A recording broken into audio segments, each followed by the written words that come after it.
RBSE के कक्षा 12 विषय भूगोल के अंतर्गत भारत में नियोजन नामक अध्याय में प्रादेशिक असंतुलन को दूर करने के लिए कुछ टॉपिक्स हैं, कुछ योजनाएं हैं, उनके बारे में हमें पढ़ना है। उन्हीं में से एक योजना है मरु विकास कार्यक्रम। मरु विकास कार्यक्रम योजना को यदि हम अन्य नामों से जानना चाहें तो इसको कई जगह इसका उल्लेख मरुस्थल विकास कार्यक्रम है, कई जगह इसका मरु विकास कार्यक्रम है। इन दोनों का तात्पर्य एक ही है। इसको अंग्रेजी में हम कहते हैं डीडीपी। फुल फॉर्म इसकी देखें तो डीडीपी की फुल फॉर्म होती है डेजर्ट डेवलपमेंट प्रोग्राम। इस कार्यक्रम की शुरुआत कृषि आयोग के सुझाव पर सन 1977-78 में की गई थी। इसके अंतर्गत भारत के 4 राज्यों को शामिल किया गया है। वो भारत के 7 राज्यों को, इसको थोड़ा दुरुस्त कर लें हम, भारत के 7 राज्यों को शामिल किया गया है, जिनमें हमारा राजस्थान के साथ में उससे लगती सीमा गुजरात और हरियाणा की, और आंध्र प्रदेश, हिमाचल प्रदेश, और जो उस तत्कालीन समय में जो राज्य था जम्मू एंड कश्मीर, आजकल जो केंद्र शासित प्रदेश में तब्दील हो चुका है, वो इसमें शामिल है, और कर्नाटक। इस तरह से 7 राज्य आंध्र प्रदेश, जम्मू कश्मीर, गुजरात, हरियाणा, हिमाचल प्रदेश, कर्नाटक और राजस्थान, ये शामिल किए गए। इस मरु विकास कार्यक्रम में मरुस्थल देखिए, मरुस्थल 2 प्रकार के होते हैं, शीत मरुस्थल और उष्ण मरुस्थल। हमारे देश में दोनों प्रकार के मरुस्थल हैं। शीत मरुस्थल हिमाचल प्रदेश और जम्मू कश्मीर में, लद्दाख का क्षेत्र है, स्पीति का क्षेत्र है, वो दोनों शीत मरुस्थल के अंतर्गत आते हैं। और उष्ण मरुस्थल राजस्थान में है, उसका अधिकांश भाग, इसके साथ में गुजरात में और हरियाणा में। तो इन दोनों प्रकार के मरुस्थलों में, शीत मरुस्थल और उष्ण मरुस्थल, दोनों प्रकार के मरुस्थलों में ये कार्यक्रम संचालित होता था। अब ये कार्यक्रम बंद हो चुका है 1995 के बाद में। अब इस कार्यक्रम के अंतर्गत जो मुख्य उद्देश्य हैं उनको हम देखें तो पाएंगे कि मरुस्थल का विकास, मरुस्थल का प्रसार रोकना, यह एक इसका मुख्य उद्देश्य था। विशेषकर राजस्थान का मरुस्थल, जो उष्ण मरुस्थल है, उसका प्रसार रोकना। राजस्थान के मरुस्थल को हम थार के मरुस्थल के नाम से भी जानते हैं। मरुस्थल का प्रसार रोकने के साथ ही साथ इसमें स्थानीय संसाधन की उत्पादकता में वृद्धि करना एक उद्देश्य था। स्थानीय संसाधन, जो मरुस्थल में स्थानीय संसाधन उपलब्ध हैं, उनको वृद्धि करना, उनको एक तरह से डेवलप करना, ये इसका दूसरा उद्देश्य था।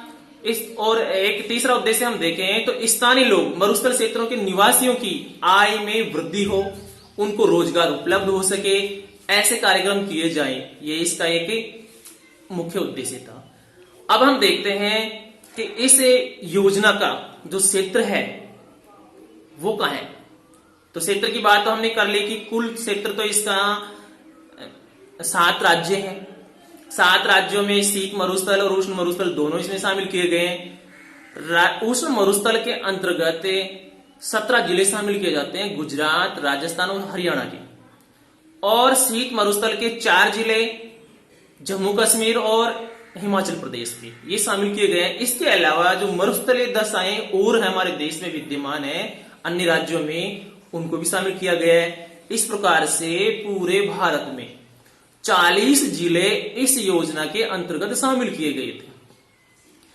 40 जिले, 7 राज्य और ब्लॉक और विकासखंड की हम बात करें तो पूरे भारत में 235 ब्लॉक, जिनको विकासखंड भी बोलते हैं हिंदी में, वो शामिल किए गए थे। और इसका पूरा जो क्षेत्रफल है वो है 4,57,432 वर्ग किलोमीटर।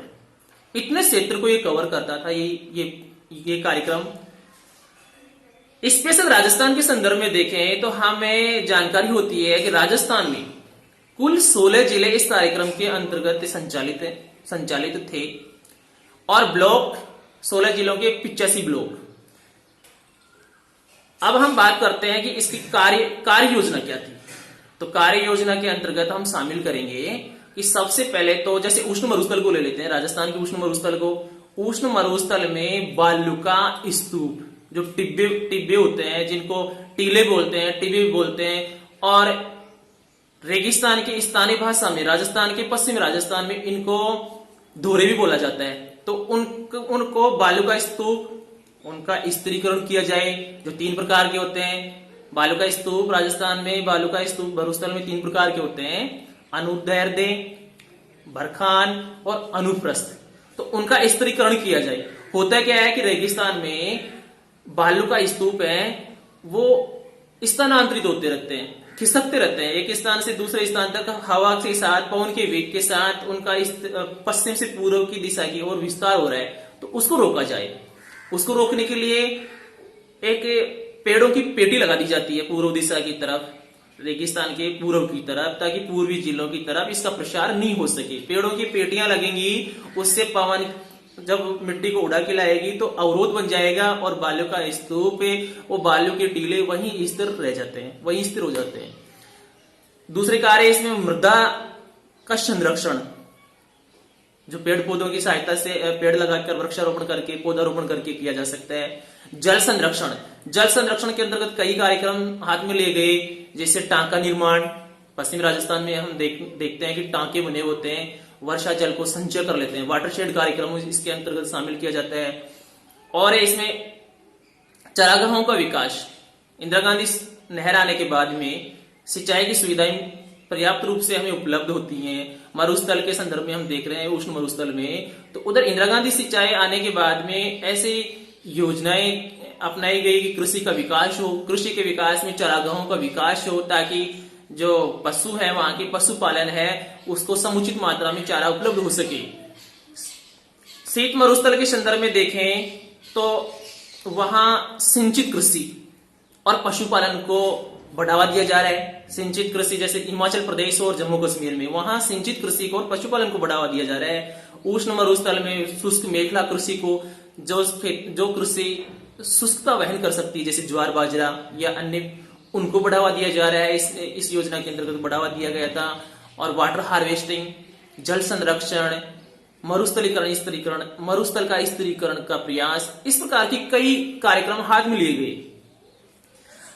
अब हम देखते हैं कि इस योजना में डेजर्ट डेवलपमेंट प्रोग्राम DDP, मरु विकास या मरुस्थल विकास कार्यक्रम में व्यय का स्वरूप कैसा रहा, व्यय कहां से किया जाता था, आय इसके खर्च करने के लिए जो वित्त व्यवस्था है वो कहां से प्राप्त होती है। तो हम जानते हैं कि इस योजना के लिए, जो कि अप्रैल 1995 में जल संभरण विकास कार्यक्रम में समाहित कर ली गई थी, इस योजना में शीत प्रदेशों के लिए सारा का सारा खर्चा केंद्र सरकार वहन करती थी।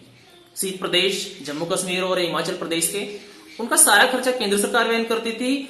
और उष्ण क्षेत्र हैं जैसे राजस्थान, गुजरात, हरियाणा, उष्ण मरुस्थल, इनका जो खर्चा है उसका 75% केंद्र सरकार वहन करती थी। इस योजना का अप्रैल 1995 में जल संभरण विकास कार्यक्रम में समायोजन कर लिया गया।